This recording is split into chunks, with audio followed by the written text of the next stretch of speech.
O mendigo pensa apenas em seu próximo prato de comida. E eu penso apenas naquele que será o meu último prato de comida. Não, meu filho, não aspire à riqueza e ao trabalho apenas para ser rico. Esforce-se, em vez disso, pela felicidade, para ser amado e amar. E mais importante, para adquirir paz de espírito e serenidade. Hafid persistia. Mas essas coisas são impossíveis sem ouro. Quem pode viver na pobreza com paz de espírito? Como se pode demonstrar amor por uma família se é incapaz de alimentá-la, vesti-la e dar-lhe casa para morar? O Senhor mesmo diz que a riqueza é boa quando traz alegria aos outros. Por que então não é boa para a minha ambição de ser rico? A pobreza pode ser um privilégio e até uma maneira de vida para um monge no deserto, pois ele tem apenas a si mesmo para sustentar, e ninguém, senão a seu Deus, para agradar. Mas eu a considero como a marca de uma falta de capacidade ou de ambição. Eu não sou deficiente em nenhuma dessas qualidades. Petrus franziu a testa. O que lhe causou esse súbito acesso de ambição? Você fala em prover uma família, mas não tem família alguma. Pois fui eu que o adotei, desde a peste que levou seus pais. A pele bronzeada de Hafid não pôde esconder-lhe o súbito rubor das faces. Enquanto acampamos em Hebron, antes de viajarmos para cá, eu conheci a filha de Cauné. Agora a verdade aparece. O amor, não nobres ideais, fez de meu guardador de camelos um poderoso soldado pronto a enfrentar o mundo. Cauné é homem muito rico. Sua filha e um guardador de camelos? Nunca, mas sua filha é um rico, jovem e simpático mercador. Ah, essa é outra história. Muito bem, meu jovem soldado. Eu o ajudarei a iniciar a sua carreira de vendedor. O rapaz caiu de joelhos e agarrou-se às vestes de Petrus. Senhor, senhor, como posso mostrar-lhe minha gratidão? Petrus esquivou-se do aperto de Hafid e recuou. Eu sugeriria que suspendesse sua gratidão por enquanto. Qualquer ajuda que lhe dê será como um grão de areia comparado às montanhas que você deve mover em seu próprio benefício. A alegria de Hafid imediatamente se amainou ao perguntar. O senhor vai ensinar-me os princípios e leis que me transformarão em um grande vendedor? Não ensinarei, como não tornei sua infância branda e fácil pelo mimo.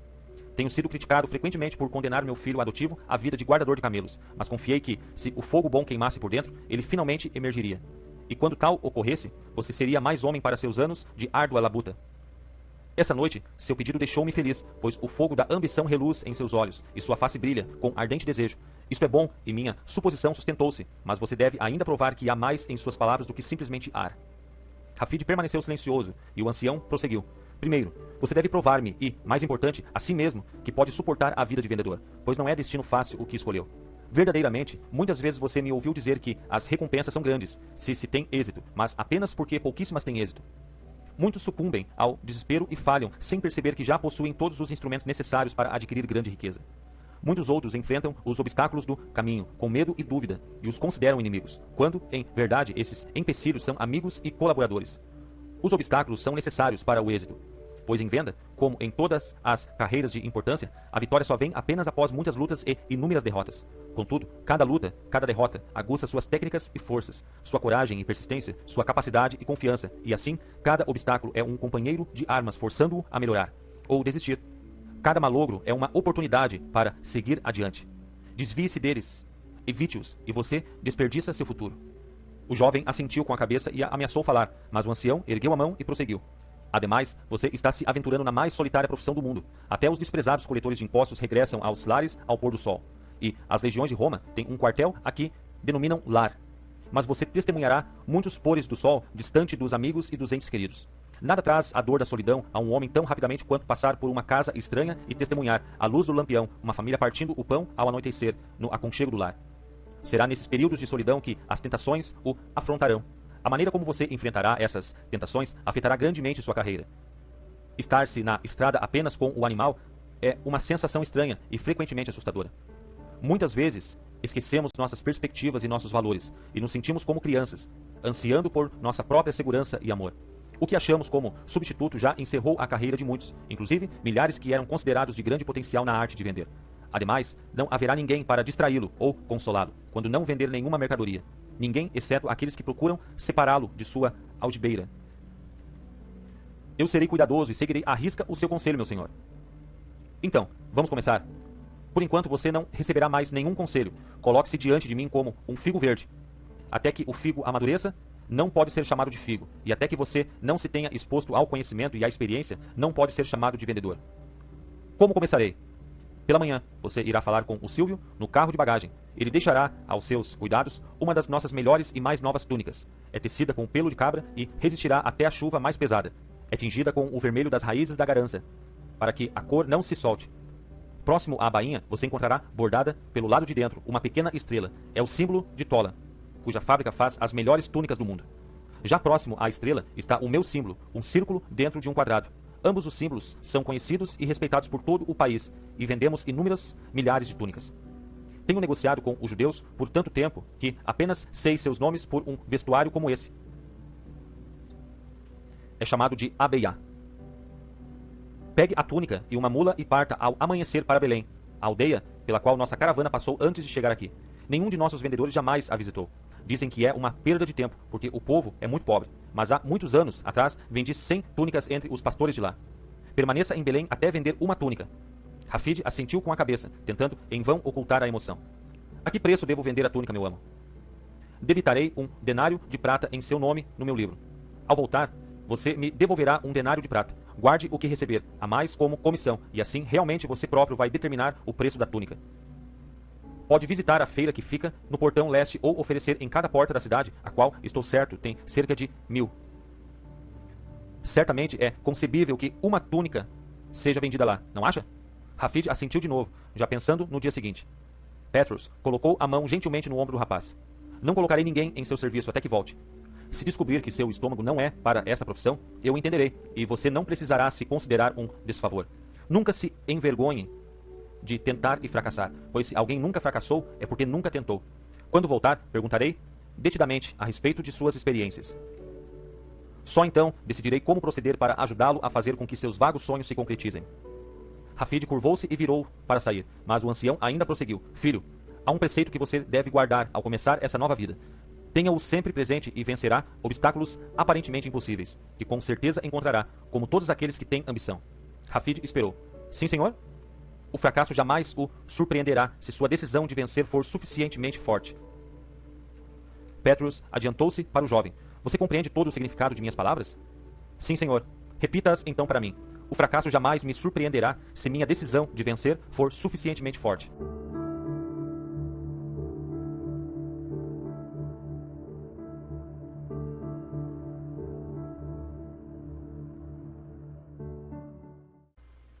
Quatro.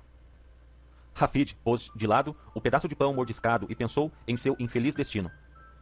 Amanhã seria seu quarto dia em Belém, e a única túnica vermelha que ele retirara tão confiante da caravana estava ainda no embrulho no lombo do animal, agora amarrado numa estaca na gruta atrás da hospedaria. Ele não ouvia o barulho que o cercava no superlotado refeitório, ao fazer careta, a refeição ainda por terminar. Dúvidas que assaltavam todo vendedor desde o começo dos tempos passavam-lhe pela mente. Por que as pessoas não me dão ouvidos? Como atrair sua atenção? Por que fecham suas portas antes mesmo que eu tenha dito 5 palavras? Por que perdem o interesse pela minha conversa e se afastam? Será todo mundo pobre nessa cidade? O que posso dizer quando eles declaram que gostam da túnica, mas não podem pagá-la? Por que tantos me dizem para passar depois? Como os outros conseguem vender, quando eu não consigo? Que medo é este que me domina quando me aproximo de uma porta fechada? E como posso vencê-lo? Será que o meu preço não faz par com os dos outros vendedores? Balançou a cabeça em desgosto pelo fracasso. Talvez não fosse aquela a vida para ele. Talvez devesse continuar como guardador de camelos e ganhar apenas moedas de cobre por dia de trabalho.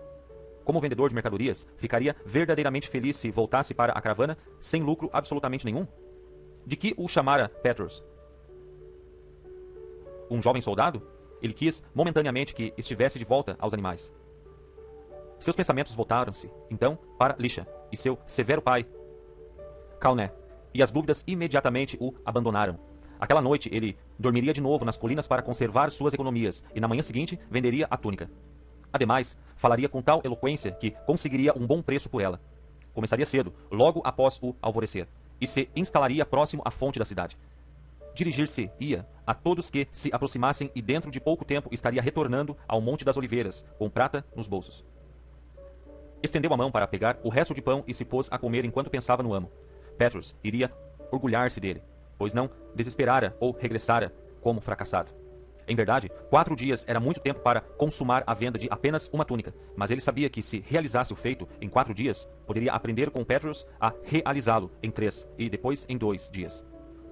Com o tempo, tornar-se-ia tão eficiente que venderia muitas túnicas numa só hora. Seria então verdadeiramente um vendedor de reputação. Deixou a barulhenta hospedaria e rumou para a gruta e seu animal. O ar frio endurecera a grama com uma fina camada de geada e cada folhinha queimava-se, estalando com a pressão de suas sandálias. Hafid decidiu não sair para as colinas essa noite. Em vez disso, descansaria na gruta com seu animal. Amanhã, sabia, seria um dia melhor, visto entender agora por que outros sempre se desviavam da aldeia empobrecida. Tinham dito que nada se vendia ali, e ele recordava essas palavras toda vez que alguém recusava comprar sua túnica. Petrus, contudo, vendera centenas de túnicas ali, muito tempo antes. Talvez os tempos tivessem sido diferentes e, afinal de contas, Petrus era um grande vendedor. Uma cintilante luz vinda da gruta fê-lo apertar os passos, temendo algum ladrão. Ele correu para a entrada pronto a derrubar o bandido e reaver seus bens. No entanto, a tensão imediatamente o abandonou à vista do que confrontava. Uma pequena vela, forçada numa fenda na parede da gruta, brilhava fracamente sobre um homem barbado e uma jovem, achegados intimamente. A seus pés, numa pedra esburacada, onde usualmente ficava a forragem do gado, dormia um menino. Hafid conhecia pouco de tais coisas, mas sentiu, pela pele enrugada e sanguínea, que o menino era recém-nascido. Para proteger do frio o menino que dormia, ambos os mantos, o do homem e o da mulher, cobriam num todo, menos a cabecinha. O homem assentiu com a cabeça na direção de Hafid, enquanto a mulher aconchegava-se à criança. Ninguém falou. Então a mulher tremeu de frio e Hafid viu que o fino vestuário dela oferecia pouca proteção contra a umidade da gruta. Hafid fitou novamente o menino. Observou fascinado como sua boca pequena abria e fechava quase num sorriso. E uma estranha sensação o assaltou. Por alguma razão desconhecida, pensou em Lisha. A mulher tiritou novamente e seu movimento súbito despertou Hafid do devaneio. Após dolorosos momentos de indecisão, o suposto vendedor encaminhou-se para seu animal, cuidadosamente desatou os nós, abriu o embrulho e retirou a túnica. Desdobrou-a e correu a mão sobre o tecido. A tintura vermelha reluziu com a luz da vela e ele pôde ver o símbolo de Petrus e o de Tola, na parte de baixo. O círculo no quadrado e a estrela. Quantas vezes erguera essa túnica nos braços cansados nos últimos 3 dias? Parecia-lhe que conhecia toda a configuração e cada uma de suas fibras. Era realmente uma túnica de qualidade. Com cuidado, duraria uma existência. Hafid fechou os olhos e suspirou. Depois, dirigiu-se com rapidez à pequena família. Ajoelhou na palha ao lado do menino e gentilmente retirou o manto do pai e depois o da mãe. Devolveu cada um ao seu dono. Ambos estavam chocados demais com a ousadia de Hafid para reagirem. Então, Hafid abriu a preciosa túnica vermelha e gentilmente agasalhou com ela a criança que dormia. A umidade do beijo da jovem mãe ainda estava na face de Hafid, ao conduzir ele, seu animal, para fora da gruta. Diretamente acima dele encontrava-se a mais brilhante estrela que Hafid jamais vira. Fitou-a, até que seus olhos se encheram de lágrimas, e então puxou seu animal pelo caminho que levava à estrada principal de volta a Jerusalém, e à caravana na montanha. 5. Hafid seguiu devagar, a cabeça caída para não mais notar a estrela espalhando seu caminho de luz diante dele. Por que cometera um ato tão tolo? Não conhecia aquelas pessoas na gruta. Por que não tentara vender-lhes a túnica? O que diria Petrus? E os outros? Eles rolariam no chão quando soubessem que dera de graça a túnica que se incumbira de vender. E para um menino desconhecido numa gruta. Rebuscou na cabeça uma história que pudesse contar a Petrus. Talvez pudesse dizer que a túnica fosse roubada de seu animal, enquanto estava no refeitório. Creria Petrus em tal história? Afinal de contas, havia muitos bandidos na terra. E se Petrus acreditasse, não seria então culpado de desleixo? Logo alcançou o caminho que levava ao jardim de Getsemane. Desmontou e encaminhou-se cansadamente à frente da mula, até chegar à caravana. A luz do céu parecia a luz do dia, e o momento que temia rapidamente se avizinhou. Assim que viu seu amo Petrus, do lado de fora da tenda, fitando os céus.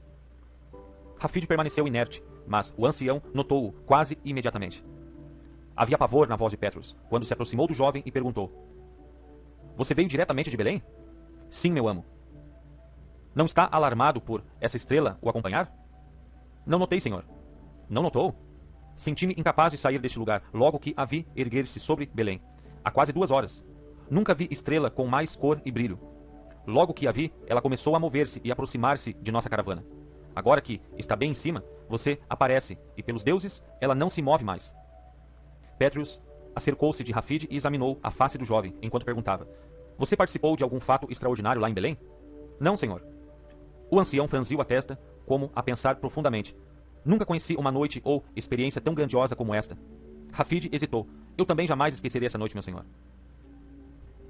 "Oh, então alguma coisa realmente aconteceu. Como é que você voltou em hora tão tardia?" Hafid ficou em silêncio enquanto o ancião soltava, apalpando-o o embrulho do lombo da mula. Está vazio. Êxito, finalmente. Venha à minha tenda e conte-me o que se passou. Já que os deuses transformaram a noite em dia, eu não posso dormir, e talvez suas palavras forneçam alguma pista quanto à razão de uma estrela seguir um guardadouro de camelos. Petrus reclinou-se na cama e ouviu de olhos fechados a longa história de Rafid em Belém. De infindáveis recusas, malogros e insultos. Vez por outra, assentia com a cabeça, como quando Rafid descreveu o mercador de cerâmica que o expulsara corporalmente de sua loja, e sorriu ao ouvir que um soldado romano lhe atirara a túnica ao rosto quando o jovem vendedor se recusara a baixar o preço. Finalmente, Rafid, com a voz áspera e velada, descrevia as dúvidas que o haviam assaltado na hospedaria, naquela mesma noite. Petrus o interrompeu. Conte-me, Rafid, as dúvidas, uma por uma, o que lhe passou pela cabeça quando se sentou, lamentando a sorte. Após Rafid nomeá-las todas, dando o melhor de sua memória, o ancião perguntou. Agora, que pensamento finalmente entrou-lhe pela cabeça e expulsou as dúvidas, dando-lhe nova coragem para se decidir a tentar de novo vender a túnica no dia seguinte? Rafid ponderou sua resposta por um momento e então disse. Eu pensei apenas na filha de Cané. Mesmo naquela imunda hospedaria, eu sabia que jamais poderia vê-la outra vez se fracassasse. E então a voz de Rafid faltou. Mas eu falhei a ela, de qualquer forma. Falhou? Não entendo. Você não voltou com a túnica? Em voz tão baixa que Petrus teve que se curvar à frente para ouvir, Rafid contou-lhe o incidente da gruta. O menino, a túnica. Enquanto o jovem falava, Petrus relanceava os olhos repetidamente pela entrada aberta da tenda e pelo brilho além que ainda iluminava o chão no campo. Um sorriso ganhou forma em seu rosto perplexo, e ele não notou que o rapaz interrompera a história e soluçava. Logo os soluços amainaram e houve apenas silêncio na grande tenda. Rafid não ousava fitar o amo. Fracassara e provara que não estava em condições de ser mais que um simples guardadouro de camelos. Combateu a ânsia de virar-se de um salto e fugir da tenda. Sentiu então a mão do grande vendedor no ombro e forçou-se a olhar o amo nos olhos. Meu filho, esta viagem foi de muito lucro para você. Não, senhor. Para mim, foi. A estrela que o seguiu curou-me de uma cegueira que ainda reluto em admitir. Explicar-lhe-ei isso